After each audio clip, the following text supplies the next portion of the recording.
entramos así en nuestro bloque sobre los desafíos de la vida. Lo hemos venido tratando, como algo anticipé, durante todo el año. Estamos llegando casi al final de todo este ciclo. Después, lógicamente, vendrá otro que abriremos. Pero sé cuánto les viene sirviendo lo que estamos tratando en este bloque. Como algunas personas dicen, es como una sesión de terapia este bloque. Me alegro que sea así, eso lo escuché varias veces, por eso lo comento en este momento. ¿Y en qué parte estamos? Bueno, estamos en los hechos culminantes, que es algo muy importante. Hablamos previamente de los momentos culminantes, o sea, los momentos que van marcando que uno verdaderamente está en el camino, siguiendo a Cristo. Y los hechos culminantes son la comprobación de que realmente estamos en el camino. Porque a veces puede darse la posibilidad de que hay personas que puedan creer que son religiosas y no lo son. Y esto lo decimos para bien, por supuesto, cuando uno se da cuenta si verdaderamente vive su fe. En este sentido hablamos de ser religioso, es decir, no es religioso solamente lo ritual. Lo ritual forma parte de la vida religiosa, pero lo religioso abarca una conducta de vida, una conducta que, como lo señalé alguna vez, es molar. Molar significa completa. Tiene 3 fases la conducta humana: lo cognitivo, lo que conocemos; lo afectivo, lo que sentimos, nuestras emociones y sentimientos, si están transformados o no, o si seguimos todavía con aquello que se llama el rescoldo del odio, resentimientos. Y el aspecto conativo, que es la tercera fase, que son los esfuerzos que conoce toda conducta que quiere hacer un cambio. Cuando tanta gente me ha escrito durante este año, y lo digo como una síntesis, y me ha dicho: volví a la iglesia, volví a la vida de los sacramentos, volví a reconciliarme a través del sacramento de la reconciliación, volví a comulgar, estoy ahora recibiendo la Eucaristía, estoy aprendiendo un montón de cosas que no sabía, estoy descubriendo un mundo nuevo a través del programa, ¿no? De todo lo que doy. Claro, es una formación que no es la estereotipada, o sea, la catequística, que es lo que se debe dar para el inicio de la fe. Acá estamos en un lugar distinto, estamos en otro ángulo de la formación. Hay más un lenguaje distinto, hay elementos que se dan para que uno pueda seguir ese camino siempre increyendo, sabiendo que somos seres lábiles, no somos ni seres extraordinarios ni nada por el estilo. Somos personas comunes, pero que nos sentimos seducidos por Dios. Como dice a través del profeta Jeremías 27, el Señor, así lo revela Jeremías: me sedujiste, Señor, y yo me dejé seducir. Es lo que llamamos la gracia de Dios, el encuentro de voluntades, la voluntad divina que quiere que uno esté junto a Él, y la voluntad humana, que consiste justamente en que el hombre se acerque a Dios, porque lo divino, convengamos, siempre lo hace Dios, pero lo humano lo tenemos que hacer nosotros. De hecho, hay 2 citas bíblicas que quiero unir. Una es Génesis 9:11, nos dice el Señor: yo establezco mi alianza. Hoy lo escuchamos y participamos en la misa, en la lectura de la palabra, y es Él el que establece la alianza. La alianza no la establece uno, no existe la ocurrencia. Ahí es donde tenemos que saber diferenciar entre la palabra ocurrencia y la palabra inspiración. La ocurrencia, aunque sea buena, es humana, porque el cerebro está funcionando. Puede tener un impulso un influjo, digamos así, del Espíritu, sí, puede tenerlo. Pero la inspiración, como en el caso de acercarnos a Dios, es algo que viene propiamente de Dios. Por eso el encontrar en la palabra de Génesis 9:11, repito, yo establezco mi alianza con ustedes, yo. Siempre es Dios el que toma la iniciativa. Y el otro texto con el que ensamblo es Ezequiel 36:28, en la Biblia, donde encuentro, ustedes serán mi pueblo y yo seré su Dios. Es decir, una vez que uno responde a la alianza, Dios promete su presencia en medio de nosotros. Este es el camino, no hay otro. Algunas personas dicen, bueno, si Dios existe, que me lo demuestre. No, no te pongas en ese lugar así como de jefe o de jefa de Dios, o como en un lugar superior a Dios. Se entiende que hay muchas veces grandes carencias, grandes necesidades, hay bloqueos afectivos, como ya los hemos hablado. También, bueno, existen cosas en la vida donde a las personas las ponen un poco duras y con el corazón duro no se llega a Dios, porque hay un camino. El camino es Jesucristo. Yo soy el camino. Entonces Él nos enseña cómo debemos acercarnos a Dios. Y lo que Dios ya reveló en la palabra no lo desdice. Entonces el camino para acercarse a Dios es agachar un poco la cabeza y empezar a ser una persona buscadora de Dios, como enseña San Juan de la Cruz. ¿Recuerdan que les expliqué? El buscador de Dios. El buscador de Dios. No, a ver si Dios me hace tal cosa, yo voy a ir. No es así, no es así. Estamos en un camino errado si pensamos eso. Y lo voy diciendo porque dentro de la audiencia hay mucha gente que todavía no tiene una fe apelmazada. Muchos no están en el camino, pero me escriben que les encantan mis programas por el modo de abordar y los elementos que abordo. Y yo espero en el Señor que algún día también los que me escriben así van a estar más cerca de Dios. Pero tienen que saber por dónde caminar. Por dónde hay que caminar, agachar la cabeza, es decir, frente a Dios. Estamos hablando del autor de la vida, del creador y del dueño, porque Él es el consumador de nuestra historia. Nuestra vida termina cuando Dios lo decide. Como dice el salmista, los días de mi vida, Salmo 139, ya han sido trazados por Dios. Por lo tanto, la postura tiene que ser humilde frente a Dios, no ponerse en condicionamientos. Si Dios existe tal cosa que me tiene que hacer, no sos el jefe o la jefa de Dios. Hay que acceder con sumisión a Dios. Ahora, si uno realmente acepta con un poquito de humildad esto, se empieza a cambiar de perspectiva, empieza a ubicarse y saber cómo debe dirigirse a Dios. Y dijimos, dentro de los hechos culminantes, donde una persona que está en el camino se va dando cuenta si realmente su camino de conversión está siendo avalado por el mismo Jesús, es lo que hablamos, la cruz como el desafío de cada día. Si quieres ser mi discípulo, toma tu cruz, toma tu desafío.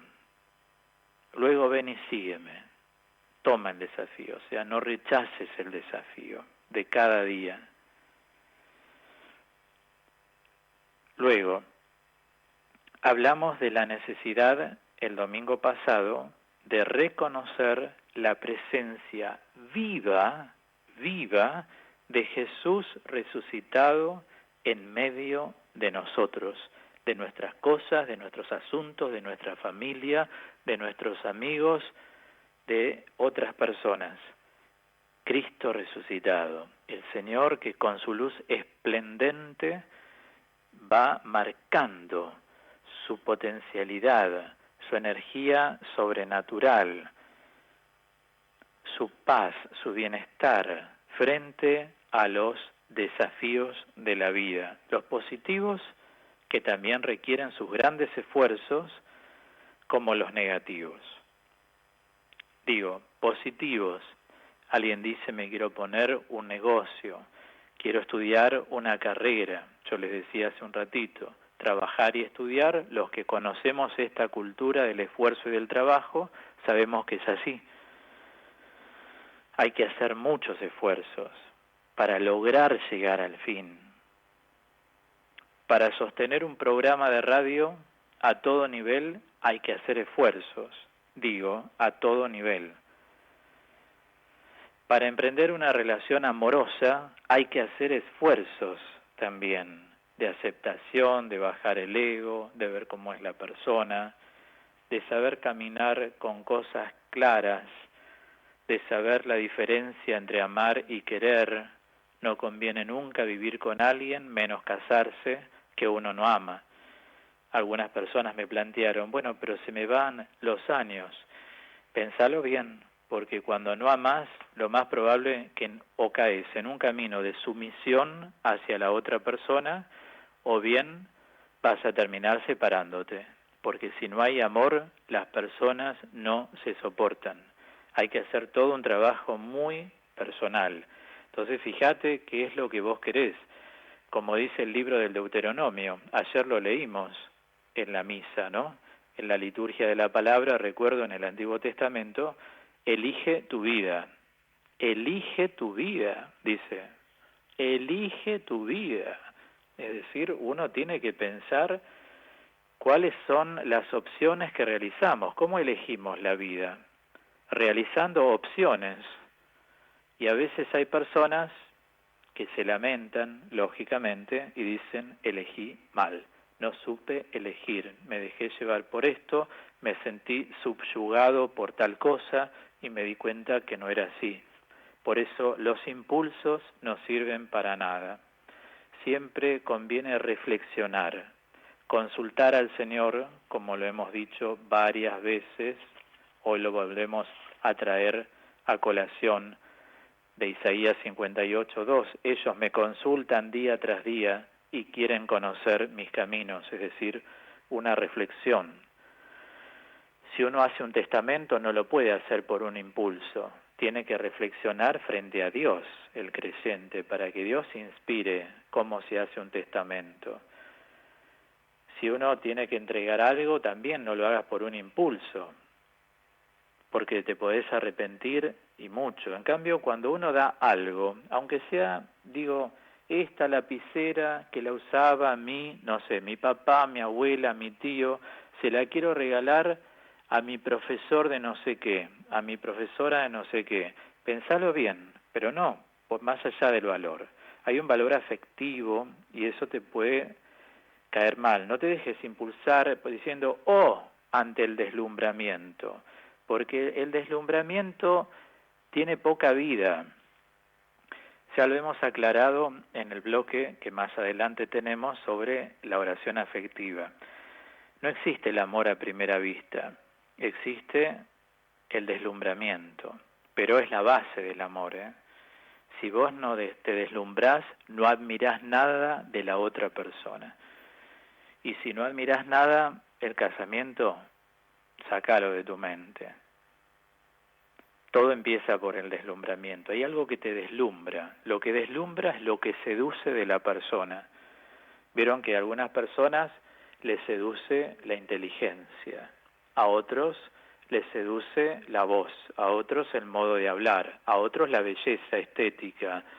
Es decir, hay distintas formas de ingresar a una persona, porque ingresamos a través del cerebro, específicamente.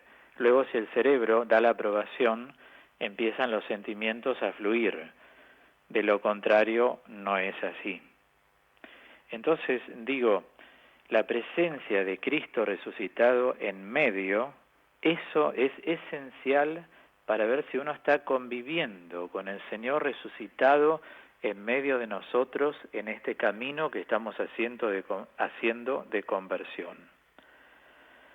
El tercer punto, que es muy importante como hecho culminante, o sea que delinea la seguridad de que estamos en el camino, es la confianza en el Espíritu Santo de Dios. Cuando hablamos la confianza en el Espíritu Santo de Dios, si bien estamos utilizando el término espíritu, tengo que acudir a algo de la teología que se llama neumatología. La neumatología es el conjunto de modalidades a través de las cuales se presenta el Espíritu Santo de Dios en nosotros. Esto es, en todo nuestro ser, nuestra vida, nuestros asuntos, nuestra gente. ¿Cuáles son esas modalidades? Dones, carismas, bienaventuranzas, virtudes y cualidades espirituales. Estas últimas no se tienen tan en cuenta y se deben tener muy en cuenta. Las cualidades espirituales, como lo expresa la palabra, es lo que califica a una persona. ¿Vieron que hay personas que siempre hablan bien y de repente cuando están con otras empiezan a hablar con malas palabras? O cuando están con un grupo hablan con malas palabras. Cuando están con otro grupo que no utiliza malas palabras, no utilizan malas palabras. Esto es un dualismo. La mentalidad dualista nunca se juega por nada ni por nadie. Son personas que están bien con y están bien con. Entonces no tienen capacidad de discernimiento. Uno cuando va tomando fuerza el camino de conversión, la persona tiene un mismo modo de pensar, sentir, hablar y actuar en todos los ámbitos y con todos los núcleos de personas con quienes se vea. Y lo que no condice con sí, es decir, con el Evangelio, lo va apartando, se va alejando de eso porque no hay nada en común, ya se acaba lo que hay en común. Se pauperiza hasta que fenece totalmente. Entonces, cuando hablamos de las cualidades espirituales, les daba este ejemplo, porque a veces uno escucha a una persona hablar de un modo, y es bueno decirle, esto no te califica, porque vos sos una persona que hablas de otro modo. ¿Por qué hablas así ahora? ¿Y porque ellos entienden este lenguaje? No pases a la otra parte, porque es como salir por momentos del camino.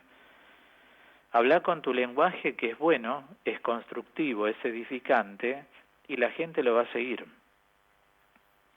Eso es lo que califica a una persona. Por eso es bueno decirlo, esto no te califica, o una actitud que tuvo no te califica,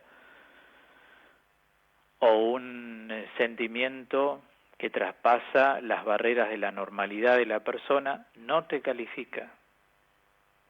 ¿Cuáles son las cualidades espirituales, lo que califica a una persona que está en el camino? Todo es y o, es decir, puede tener varias o una de ellas. La amabilidad, la capacidad de escucha, la mansedumbre, la tenacidad, saber callar cuando conviene, no hacer eclosión cuando los demás quieren, sino uno actuar cuando uno quiere y en el momento oportuno, porque el convertido, o sea que está en el camino, sabiendo siempre que es un proceso de integración continua, repito, el convertido, todo lo lleva a la oración, todo. Su vida de relaciones, o sea, el área intervincular, su vida afectiva, su vida económica, su vida nocional, lo que sabe, le pide a Dios que le dé sabiduría, a ver si esto está bien o mal, si no, acepta la corrección, su vida ética, el lugar que ocupa en el mundo. La persona le va preguntando a Dios, Señor, ¿está bien por donde estoy caminando? ¿Debo seguir por acá? Muéstrame tus caminos, como dice el salmista, y dame tu salvación, es decir, enséñame por dónde avanzo. Si me tendieron una trampa, Señor, líbrala tú, es decir, o adviérteme. Es decir, la persona que está en el camino de conversión siempre va incluyendo todo, no deja nada, se desnuda delante de Dios.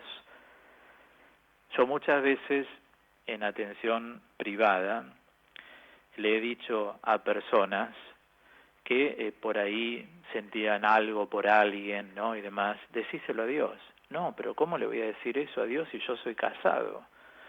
Decíselo a Dios. ¿O vos crees que Dios no sabe lo que estás sintiendo? Con una compañera de trabajo, con alguien que conoció en una comunidad de vida de fe. Decíselo a Dios. No, pero yo me siento mal, no me animo. Y no me animo porque tenés que morir al hombre viejo. El hombre viejo te dice, no, a Dios eso no se lo digas, cuando justamente a Dios se lo debes decir. El día que se lo digas, sos hombre nuevo. Estás marcando un signo fundamental en tu vida. Antes no te animabas a hablar lo que te parece irracionable y ahora sí. Ahora sí lo compartís todo con Dios. A Dios le expresás todo y le pedís, pero se lo haces con humildad. Es decir, no como aquel que va y que se impone o que llora desaforadamente, lo cual no amerita lo que hace. Señor, te pido perdón por lo que estoy pensando y llorás. No, esto es un ataque de neurosis. Decíamos el domingo pasado, no a la neurosis crónica. La persona que es de Dios, cuando le pasa eso, se lo presenta a Dios. A mí hay mujeres, por ejemplo, que se me han declarado, y yo les tuve que decir de entrada, yo soy una persona de Dios, no tengo esta vocación, para que ni siquiera se les ocurra, porque pasa en la vida, no solo mía, habrá pasado en muchos, pero al estar en radio, en la actividad que uno tiene, también le ha pasado a sacerdotes, mujeres que se les declaran. Bueno, muy bien, tienen el derecho a hacerlo, pero hasta ahí. Es decir, si saben que uno está en otro camino. Bueno, quiero decirles con esto, la necesidad de sincerarse delante de Dios, pero no neuróticamente, sino con humildad, que es distinto. El humilde sabe despojarse.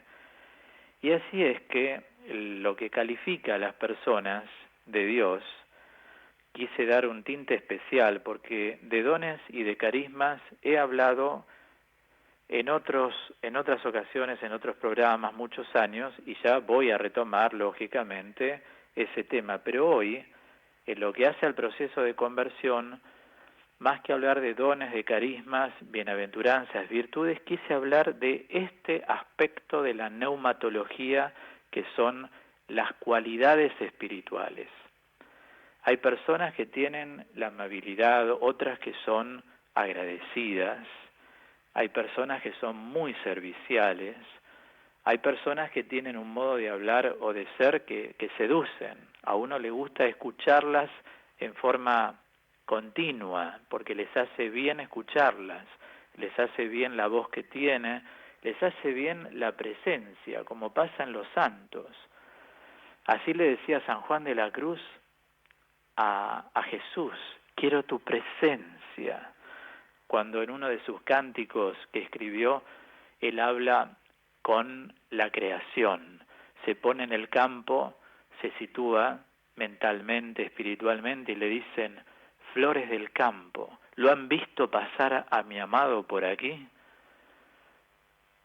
Pájaros del cielo, las aves, ¿lo vieron pasar? Díganme si lo vieron pasar, que estoy buscando a mi amado. ¿No? Es decir, hay un deseo de Dios, el alma que busca, que tiene la sed de Dios, puede pasar en un casado, soltero, separado, viudo, consagrado en otro orden, laicos, religiosos, sacerdotes, ¿no? Hay momentos de la mística de una persona que conducen a ese deseo. Quiero tu presencia. Claro, la presencia potencia.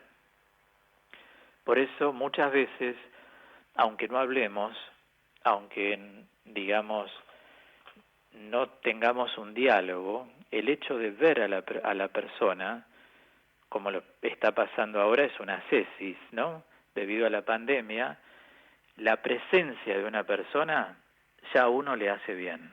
la sola presencia de esa persona. Esa es una cualidad espiritual. Es una persona que irradia paz, que irradia muchas veces ánimo. Es una persona que irradia bienestar. Y ya la presencia de esa persona es significativa. Fíjense, cuando parte un ser querido, todos lo habrán comprobado, la presencia de ciertas personas les ha hecho mucho bien, ¿o no? Es así. Bueno, entonces empezar a ver cómo el Espíritu Santo también manda muchas cualidades, va calificando a ciertas personas. Es importante empezar a prestar atención a este aspecto si aún no lo has hecho.